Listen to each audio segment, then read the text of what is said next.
मो भजमन बेहरा राज्य और केंद्र पूर्वतन मंत्री। आज रखी मानवता बचाओ अभियान प्रेस में कौन कहे बर्तमान आपण मान तो प्रेस वाला सब जानुं कथा को जे किमिति मनीष उपर जो दुर्बल लोक समाज जो दुर्बल को रखाई विशेष भाव तल जाति लोक एवं अन्य धर्म लोक एवं महिला माने जो मान दुर्बल कर समाज रखाई तापर कि अत्याचार होची तार गोटे नग्न उदाहरण निकट में एवं सेटा तो होबर घटना किंतु बहु कथा एक वर्ष भितर घटी जाइए ओडिशा रे जार कौन प्रतिवाद ठीक ढंग से नहले यहीपरी घटना क्रमगतार बढ़ो। तेणु जो मुसलमान ख्रीस्टियान उपर अत्याचार होता एवं दलित मानक महिला उपर अत्याचार होता ताको आम निरवद्रष्टा नई तार प्रतिवाद करने कार्यक्रम गोटे नियाही मानव अधिकार संगठन माध्यम एतिक लोक सब काम करुँच से वामपंथी लोक हूँ बा आमर संगठन हूँ ये संगठन गुड़िक सब एकाठी होकर आम प्रतिवाद करवा यहीपरी कार्य ओडिशा रे न हो जमीती अन्य राज्य मानकर यहीपरी कार्य होता ओडिशा रे अंत टिके कमी थिला किंतु यही आसिला पर जो सरकार आसी जेहेतु से माने यही मान अत्याचार करवा मानसिकता तेणु से अत्याचार बढ़ी बढ़ी चली तेणु से दृष्टि प्रतिबंधक दवापाई 16 तारिख रे एक बड़ समावेश करी सरकार को सचेतन करा जिवो एवं गवर्नर को जरिया रे गोटे मेमोरांडम देकर सरकार पर चाप पका जे यहीपरी कार्य केमिति ओडिशा रे न हो। तेणु मामला रे सरकार कौन किछि प्रतिश्रुति नहीं आम प्रतिश्रुति एपर्यंत कि सरकार टू पाइनु किंतु यही कार्यक्रम माध्यम आम जो दबू कार्य गवर्नर को मेमोरांडम दबू से अंततः आमको कौन कहे परवर्ती मुहूर्त में कौन कार्यक्रम नबू से यदि प्रतिश्रुति पर कार्य न करती आम परवर्ती मुहूर्त में पुणी आहरी तीव्रतर भाव में कार्यक्रम करूँ। श्री विद्याधर दौरी राज्य अध्यक्ष दलित आदिवासी सुरक्षा मंच ओडिशा। सर दलित आदिवासी सुरक्षा मंच तो दीर्घ दिन जाए अभियान कर आज तार मुख्य कौन अभिप्राय रही देखु गोटे जनमंगल राष्ट्र रे समस्तंकर समान अधिकार सहित बंचार अधिकार रही किंतु ये गोटे वर्ष है बीजेपी सरकार राज्य को आसीबा परे विशेषकर राज्य रे दलित आदिवासी संख्यालघु एवं महिला मानक उपरे क्रमागत भाव जो अत्याचार मात्रा बढ़ी चली तार एक नग्न उदाहरण आपण निकट अतीत आपण जानिछंती जहाँकि देश नुहे विदेश रे मध्य यह एक चर्चार विषय पलटि थिला। धराकोट रे जेभली भाव रे गोरक्षा बाहिनी नारे गोटे गोष्ठी तांको पाखरु अर्थ लुट करिवा अर्थ मागिबा अति बर्बरचित भाव में मानविक अधिकार उल्लंघन कराई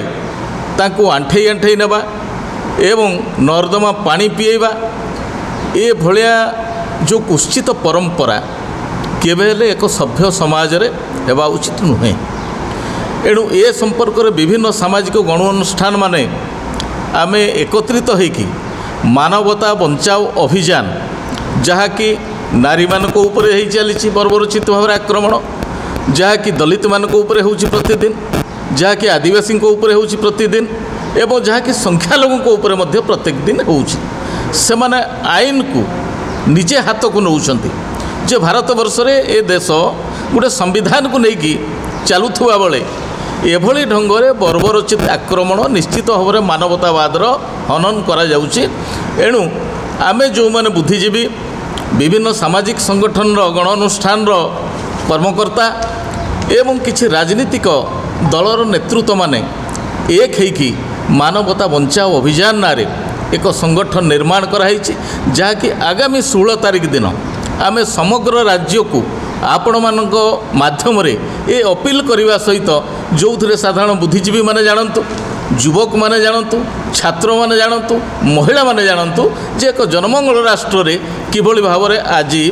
महिला माने असुरक्षित दलित माने असुरक्षित आदिवासी माने असुरक्षित एवं संख्यालघु माने असुरक्षित एभली परिस्थिति रे समस्ते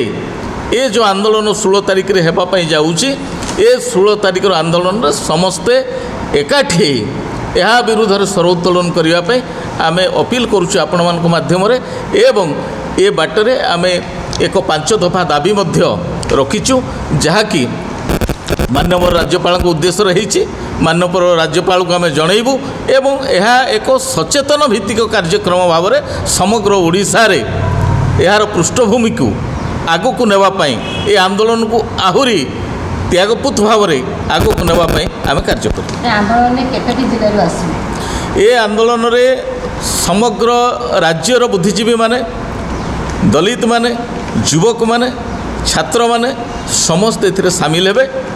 एवं जेहेतु एटा एक स्पर्शकातर घटना वर्तमान केवल राज्य पाई नुहे देश पाई मध्य पलटि एवं ओडिशा समग्र देशर पृष्ठपटरे एभली एक राज्यर छवि आंकी होती जहाँ अत्यंत मलिन और अत्यंत कुचित भाव में जहाँकि एक जगन्नाथ देशर राज्य मध्य जो लोक मानू अमानुषिक भाव में तांकर मानवता को उल्लंघन करा जाउछि। मु मानस जेना मु जड़े सामाजिक कर्मी एवं ये जो मानवता बचाओ अभियान अन्यतम संयोजक। आज सांबादिक सम्मेलन रखिछन्ती यार मुख्य दाबी गुडी कोन अछि? ये जो आमर मानवता बचाओ अभियान जो राज्य स्तर रे फोरम होईछि एथिरे सब आमर धर्मनिरपेक्ष राजनैतिक दल एवं सामाजिक संगठन माने सब सामिल होइछन्ती पाखापाखि 30टा खंडे संगठन एवं पॉलिटिकल पार्टी एथिरे अछन्ती। आमर प्रथम दाबी होउछि जे धराकोट ठारे जो भली भाव रे अमानुषिक निर्यातना 2 जण दलित को दियागला ये गोटे विरल घटना तेणु गोटे स्वतंत्र कोर्ट जरिया ए कथा को विचार करा जाऊ एवं तांको पर्याप्त परिमाण रे क्षतिपूरण दिया जाऊ। द्वितीय केवल धराकोट नुह ओडिशार विभिन्न स्थान रे महिला अनुसूचित जाति जनजाति संख्यालघु एमानक उपर जो विभिन्न शारीरिक मानसिक निर्यातना घटना सब घटुची तार त्वरित न्याय प्रदान पाई यथेष्ट परिमाण रे स्पेशल कोर्ट मध्य सरकार खोलंतु एटा आमर प्रथम दाबी रही। द्वितीय ओडिशा रे संख्यालघु मानक पई कोनोसी राज्यस्तरीय कमिशन नाही एससीएसटी मानकर मध्य राज्यस्तरीय कोनोसी कमिशन नाही सेटा मध्य आमर दाबी जे ओडिशा सरकार तुरंत गोटे संख्यालघु कमिशन एवं एससीएसटी कमिशन ओडिशा रे गठन करंतु जा फल रे गोटे फोरम रहिबो जा जरिया लोक माने तांकर अभाव असुविधा संपर्क में तांको सहित जो सब अमानुषिक घटना घटुची ताको प्रशासन को दृष्टि को आनिपारे।